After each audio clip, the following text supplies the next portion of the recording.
UW360 is proudly supported by BECU, a not-for-profit member-owned credit union.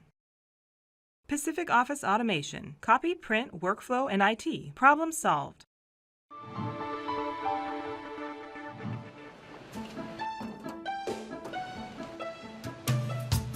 This is the trash bin, so ideally what we see in here is no compostable and no recyclable materials, which of course is not the case. So here we have a compostable cup, compostable stuff inside of it, compostable paper, tea bag. Garbology in itself is a subdiscipline of archaeology that looks at modern trash. Most archaeologists look at pre-modern trash, but people often forget that we also study modern trash. Led by grad student Jack Johnson, one of the UW Garbology project's current missions is comparing what is getting thrown away into the new solar-powered waste kiosks around the hub in Red Square to the other waste collection bins.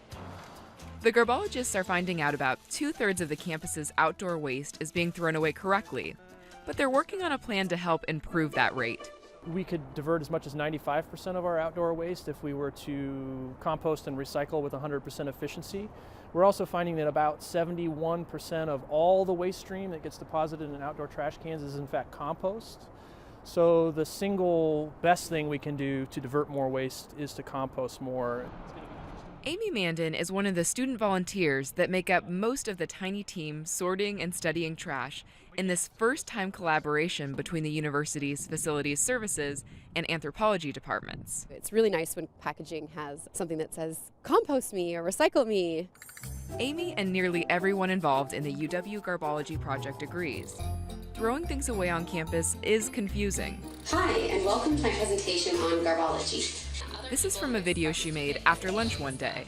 Well, as you can see, it's normally quite a difficult task. The UW Garbology team has now analyzed some summer quarter waste. In the summer, in the heat, and you open up a bag of that steamy compost and it's like really gross. And loads of frigid fall quarter cast-offs. And their field studies have one undeniable finding. Coffee and its containers are one of the biggest sources of confusion and mistossed trash. This is where it gets really complicated. You only have to remove the lid on the tiny small ones, on the 8 ounce, because those lids are not compostable.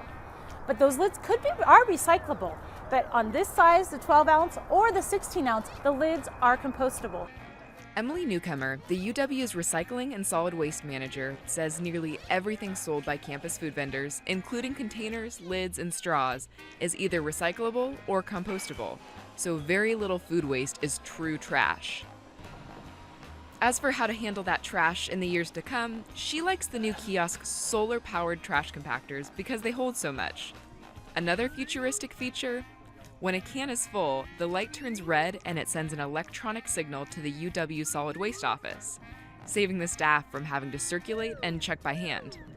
Our hope is that this will be the future of outdoor waste collection on campus. Something else you should think about for the future. Someone might be watching you throw out your lunch.